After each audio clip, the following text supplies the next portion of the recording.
بسم اللہ الرحمن الرحیم۔ رب زدنی علما۔ السلام علیکم پیارے بچوں، کیا حال ہے آپ کا؟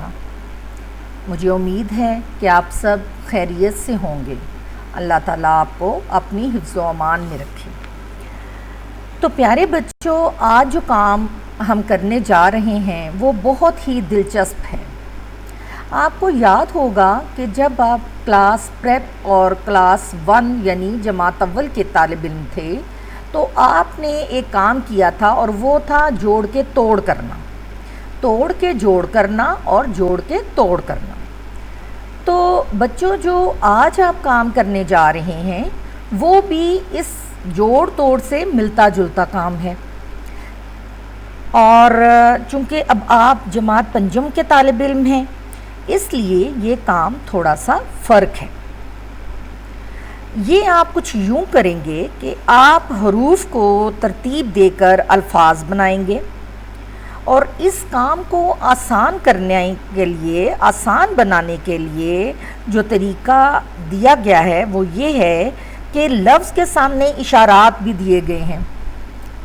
ان اشارات کی مدد سے آپ کے ذہن میں وہ لفظ بڑے اچھے طریقے اور آسان طریقے سے آ جائے گا۔ آپ کو پتہ چل جائے گا کہ یہ لفظ کیا بنتا ہے، اور آپ کو وہ لفظ لکھنے میں آسانی پیش آئے گی۔ جی پیارے بچوں، آپ کو آپ کی ورک شیٹ کا کام کرنے کے لیے میں نے کچھ مثالیں دی ہیں جن کو پڑھ کر آپ کو پتہ چلے گا کہ آپ کو اشارات کی مدد سے کیسے لفظ بنانے ہیں۔ تو بیٹا، پہلی مثال کچھ یوں ہے کہ حروف ہیں سین، الف، الف، لام، میم، اور اس کا اشارہ ہے ایک دین۔ جب یہ اشارہ آپ کے دماغ میں آئے گا تو فوراً آپ کو دین کا نام یاد آ جائے گا، یعنی اسلام، تو آپ کو لفظ لکھنے میں آسانی ہو جائے گی۔ دوسری مثال کچھ یوں ہے، اور اس کے حروف یہ ہیں تے، الف، نون، میم، الف اور جیم، اور اس کا اشارہ ہے کہ اکثر طلباء اس سے ڈرتے ہیں۔ پیارے بچوں، ذرا مجھے بتائیں طلباء اکثر کس چیز سے ڈرتے ہیں؟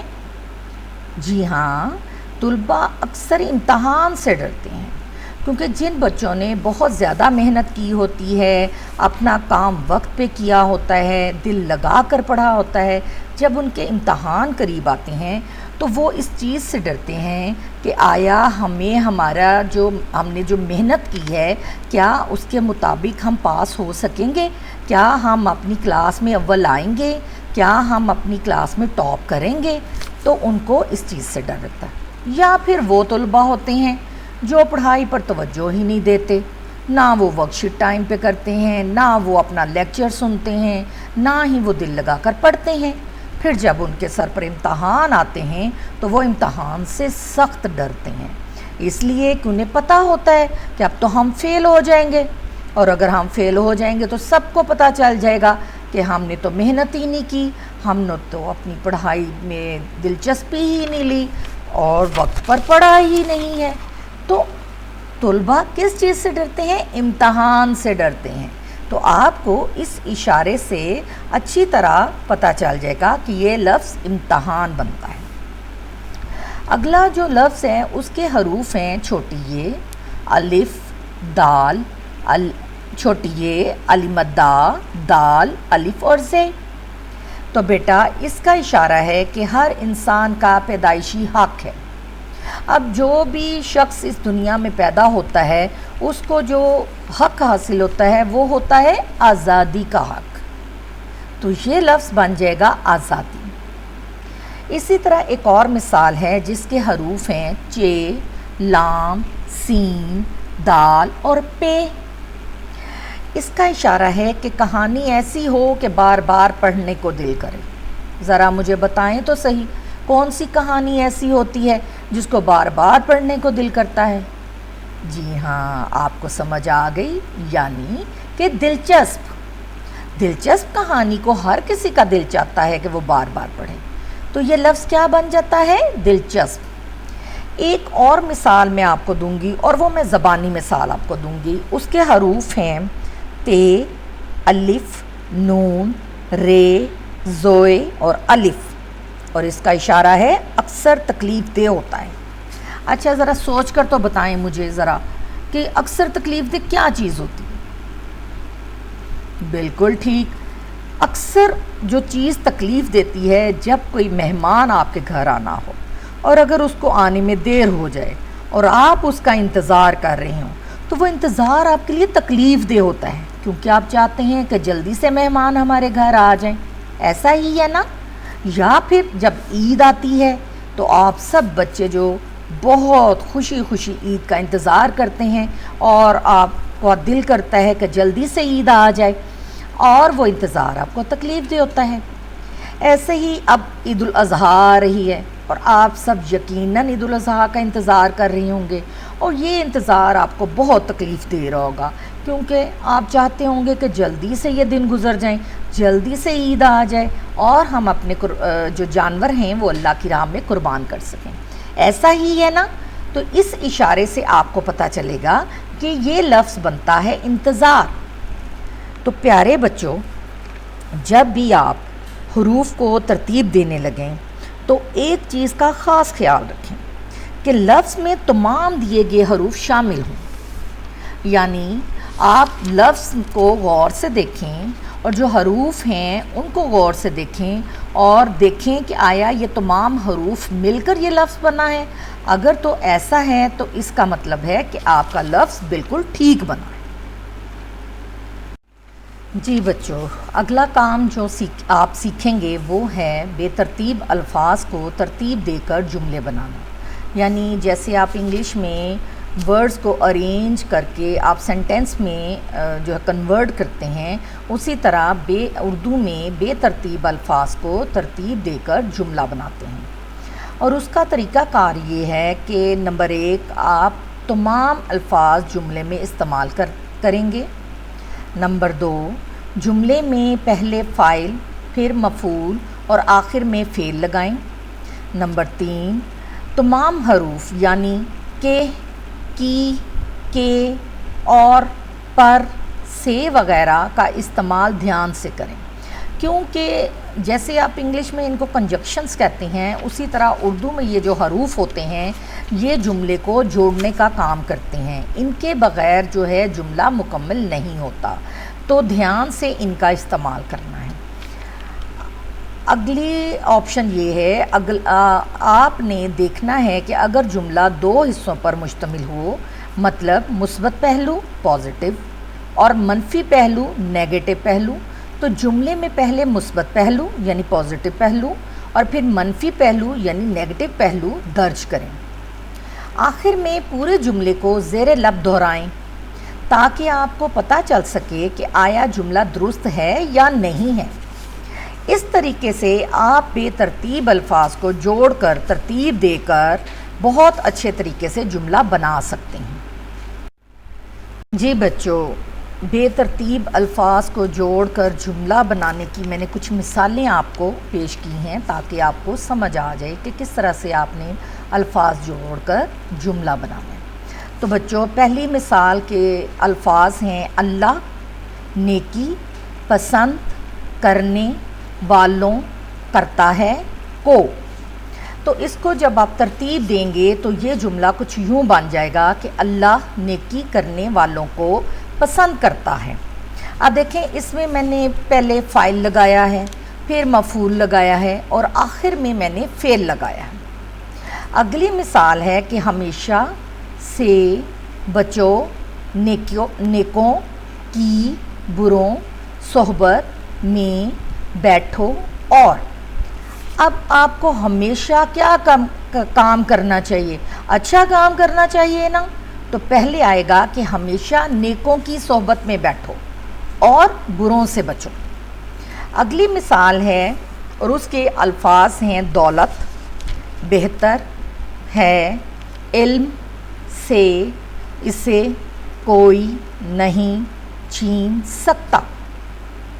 تو آپ کو پتہ ہے دولت تو ڈاکو بھی لوٹ کے لے جاتے ہیں، چور بھی چوری کر لیتے ہیں، ایسا ہی ہے نا؟ لیکن علم، جو آپ علم حاصل کرتے ہیں اسے کوئی بھی نہیں چھین سکتا، اسے کوئی بھی نہیں چرا سکتا، اسے کوئی بھی نہیں لوٹ سکتا، ایسا ہی ہے تو بیٹا یہ جملہ بنے گا علم دولت سے بہتر ہے، اسے کوئی نہیں چھین سکتا۔ اب اگلا جملہ بنانے کے لیے الفاظ ہیں ایسے، کام، کرو، جن، ہمیشہ، تمہارے، کی، اسکول، عزت، بڑے، سے۔ تو آپ کو اس کو ترتیب کچھ ایسے دینا ہوگی کہ جملہ بنے گا کہ ہمیشہ ایسے کام کرو جن سے تمہارے اسکول کی عزت بڑھے، ٹھیک ہے۔ اگلا جملہ جو ہے اس کے الفاظ کچھ یوں ہیں، غرور کبھی نہ کرو، اللہ تعالیٰ پسند نہیں کرتا غرور کرنے والوں نہیں کو۔ تو اب کبھی بھی ہمیں کیا کام نہیں کرنا چاہیے؟ غرور نہیں کرنا چاہیے، ٹھیک ہے۔ تو جملہ کچھ یوں بنے گا کہ کبھی غرور نہ کرو، اللہ تعالیٰ غرور کرنے والوں کو پسند نہیں کرتا، ٹھیک ہے بچوں۔ اب میرا خیال ہے کہ آپ کو اچھے طریقے سے سمجھ آ چکی ہوگی کہ آپ نے بے ترتیب الفاظ کو ترتیب دے کر جملہ کس طرح سے بنانا ہے، ٹھیک ہے۔ اور جب بھی آپ کوئی بھی جملہ لکھتے ہیں تو اس میں پہلے مثبت پہلو جو کہ ہمیشہ والا ہوتا ہے وہ لکھا جائے گا، اور پھر دوسرا مثبت پہلو بھی درج کیا جائے گا۔ تو بیٹا آپ نے جب بھی یہ کام کرنا ہے اس کو بڑے دھیان سے کرنا ہے، بڑی سوچ کے سمجھ کے ساتھ الفاظ کو اچھے طریقے سے پڑھ کر پھر آپ نے یہ کام کرنا ہے، ٹھیک ہے۔ اور بچوں جب آپ جملے بنا لیں تو پھر دیکھیں کہ آیا تمام الفاظ جملے میں شامل ہیں، پھر جملے کو پڑھ کر دیکھیں کہ اس کی ترتیب درست ہے یا نہیں ہے، کیونکہ جب آپ جملہ پڑھیں گے تو اس کی سینس آپ کو بتا دے گی کہ آیا یہ درست جملہ ہے یا غلط، ٹھیک ہے۔ جی پیارے بچوں، جو دوسرا کام ہم نے آج کرنا ہے وہ ہے جو آپ 2 دفعہ پہلے بھی کر چکے ہیں۔ ذرا سوچیں کون سا کام ایسا ہے جو آپ 2 دفعہ پہلے بھی کر چکے ہیں؟ جی ہاں، تفہیم۔ اچھا ذرا مجھے بتائیں تو صحیح کہ تفہیم کے کیا معنی ہیں؟ جی تو آپ کو یاد آ گیا، تفہیم کا معنی ہے سمجھنا، یعنی عبارت کو سمجھ کر سوالات کے جوابات تحریر کرنا، وہ تفہیم عبارت کہلاتی ہے۔ لیکن جو آج میں نے آپ کو ایک تفہیم دی ہے وہ تھوڑی سی مختلف ہے، پہلے والی تفہیموں سے تھوڑی سی مختلف ہے، کیونکہ یہ ایک تصویری تفہیم ہے۔ تصویری تفہیم کا مطلب یہ ہوتا ہے کہ تصویر کو دیکھ کر سمجھنا اور اس کے مطابق، تصویر کے مطابق جو سوالات آپ کو دیے گئے ہیں اس کے جوابات دینا۔ اور زیادہ تر کیا ہوتا ہے کہ تصویری تفہیم میں جنرل سوالات کیے جاتے ہیں، کچھ تصویر کے متعلق کیے جاتے ہیں، اور بچوں کو اپنے الفاظ میں ان سوالات کے جوابات دینے پڑتے ہیں۔ کچھ سوالات میں ہم آپ کے نظریے پوچھتے ہیں کہ آپ کا نظریہ کیا ہے، اگر یہ کام آپ سے ہو جائے تو آپ کیا کریں گے، ٹھیک ہے۔ تو اس تفہیم کا جو عنوان ہے وہ ہے بے احتیاطی۔ بے احتیاطی کا مطلب ہوتا ہے احتیاط نہ کرنا، اور جب بھی ہم کوئی ایسا کام کرتے ہیں جو کہ ہم نے احتیاط سے نہیں کیا ہوتا تو کیا ہوتا ہے؟ جی ہاں، نقصان ہوتا ہے اور حادثہ پیش آتا ہے۔ تو پیارے بچوں، جب آپ لوگ کوئی کھیل ایسی جگہ پر کھیل رہے ہوں جہاں پر حادثہ ہونے کا خدشہ ہو تو بے احتیاطی کی وجہ سے بہت زیادہ نقصان ہو سکتا ہے۔ یہ جو تفہیم میں نے آپ کو دی ہے جس کا عنوان بے احتیاطی ہے، اس تفہیم میں بتایا گیا ہے کہ کچھ بچے کھیل کے میدان کی بجائے سڑک کے کنارے فٹ بال کھیل رہے تھے کہ اچانک فٹ بال سڑک پر چلا جاتا ہے، اور بچے دوڑ کر اسے پکڑنے کی کوشش میں جب سڑک تک آتے ہیں تو تیز رفتار گاڑی کے ساتھ ان کی ٹکر ہو جاتی ہے، جس کی وجہ سے حادثہ پیش آتا ہے۔ آپ کو پتہ ہے اس طرح سے خدا نخواستہ جان جانے کا بھی خطرہ ہوتا ہے، بچوں کی ہڈی ٹوٹ سکتی ہے، بہت زیادہ نقصان ہو سکتا ہے۔ تو بچوں، اس تفہیم کے ذریعے آپ کو سمجھانے کی کوشش کی گئی ہے کہ بچوں کو کبھی بھی ایسی جگہ پر کھیل نہیں کھیلنے چاہیے جہاں پر ان کی جان جانے کا خطرہ ہو یا کوئی نقصان ہونے کا خطرہ ہو۔ کھیل ہمیشہ کھیل کے میدان میں کھیلنے چاہیے، ٹھیک ہے؟ تو بچوں اس تفہیم میں کچھ سوالات ایسے ہیں جن کا جواب آپ نے اپنے الفاظ میں دینا ہے، اور کچھ سوالات ایسے ہیں جو کہ جنرل سوال ہیں، جن کے آپ کے بارے میں پوچھا گیا ہے کہ یہ کام اگر آپ کریں تو آپ کا کیا خیال ہے کہ وہ کیا ہوگا۔ تو جب آپ یہ تفہیم کریں گے تو آپ کو بہت مزہ آئے گا، آپ کو بہت اچھا لگے گا، اور میں یہ امید کرتی ہوں کہ آپ کو یہ کرنے میں بہت آسانی ہوگی اور آپ بڑی دلچسپی سے یہ کام کریں گے۔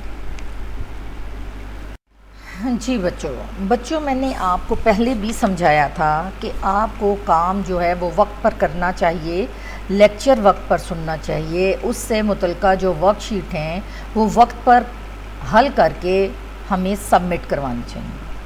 آپ آگے بھی بہت سا وقت جو ہے وہ وائرس کی وجہ سے ضائع ہو چکا ہے، اور اگر اب بھی آپ اپنی پڑھائی میں توجہ نہیں دیں گے تو بیٹا جب اسکول کھلیں گے اور امتحان ہوں گے تو آپ کا بہت زیادہ نقصان ہو چکا ہوگا۔ اس لیے ضروری ہے کہ آپ کو لیکچر وقت پر سننا چاہیے اور وقت پر ورک شیٹ جو ہیں حل کر کے ساتھ ساتھ سبمٹ کروائیں، تاکہ آپ کے جو استاد ہیں آپ کی غلطیوں کو دیکھ کر آپ کو وہ واپس ریٹرن کر سکیں اور آپ کو پتہ چل سکے کہ آپ نے کتنا کام سیکھا ہے۔ اور ایک بات اور میں آپ کو بتاؤں، یہ جو بھی لیکچر ہیں، جو بھی ورک شیٹ ہیں، یہ آپ کے فرسٹ ٹرم سلیبس کا حصہ ہے، ان میں سے پیپر بن کر آئے گا۔ اگر آپ توجہ سے نہیں پڑھیں گے تو جب آپ کو امتحان دینے پڑیں گے تو آپ کو بہت زیادہ دشواری ہوگی۔ تو یہ کوئی ہم لوگ کوئی الگ سے کام نہیں کروا رہے، آپ کی نردبان میں سے یہ کام کروایا جا رہا ہے۔ آپ کا جو فرسٹ ٹرم سلیبس ہے وہ شروع ہو چکا ہے، نئی کلاس کا سلیبس شروع ہو چکا ہے، تو اسی سلیبس میں سے آپ کا پیپر بھی بنے گا۔ تو آپ کو چاہیے کہ آپ دھیان سے لیکچر سنیں، دھیان سے ورک شیٹ کریں، وقت پر کریں اور وقت پر سیکھیں۔ زوم کلاسز میں سب بچوں کو آنا چاہیے، تاکہ اگر انہیں کوئی بات سمجھ نہیں آئی تو وہ اپنی استاد سے اس کے متعلق سمجھ سکیں، کیونکہ یہ چیزیں ہم زوم کلاس میں آپ کو دوبارہ سمجھاتے ہیں۔ اور ایک اور بات، اگر آپ کو ایک بات 10 دفعہ میں بھی سمجھ نہیں آئے تو آپ 10 دفعہ بھی مجھ سے پوچھ سکتے ہیں۔ آپ نے بالکل گھبرانا نہیں ہے، بالکل جھجکنا نہیں ہے کہ ایک دفعہ میری استاد نے مجھے بتایا، مجھے سمجھ نہیں آیا، تو اگر میں دوبارہ پوچھوں گا یا پوچھوں گی تو میری استاد ناراض ہوں گی۔ نہیں بچوں، ایسا نہیں ہوگا۔ اگر آپ کو جب تک سمجھ نہیں آ جائے گی آپ مجھ سے پوچھیں گے تو میں آپ کو ضرور بتاؤں گی۔ میرا کام ہے آپ کو سمجھانا اور آپ کا کام ہے اچھے طریقے سے سمجھنا۔ تو بچوں، میری آپ سے درخواست ہے کہ مہربانی کر کے اپنا وقت ضائع نہ کریں، وقت پر پڑھیں، وقت پر ورک شیٹ کریں، تاکہ آپ کے علم میں اضافہ ہو، اور جب ہم آپ کا امتحان لیں، جب آپ کے اسکول کھلیں تو آپ کو کوئی بھی پریشانی نہ ہو۔ میں امید کرتی ہوں کہ آپ کو میری بات سمجھ آ چکی ہوگی اور آپ سب زوم کلاس میں بھی آئیں گے، لیکچر بھی غور سے سنیں گے اور ورک شیٹ بھی حل کریں گے۔ اپنا بہت سا خیال رکھیے گا۔ اللہ تعالیٰ آپ کو اپنی حفظ و امان میں رکھے۔ اللہ حافظ۔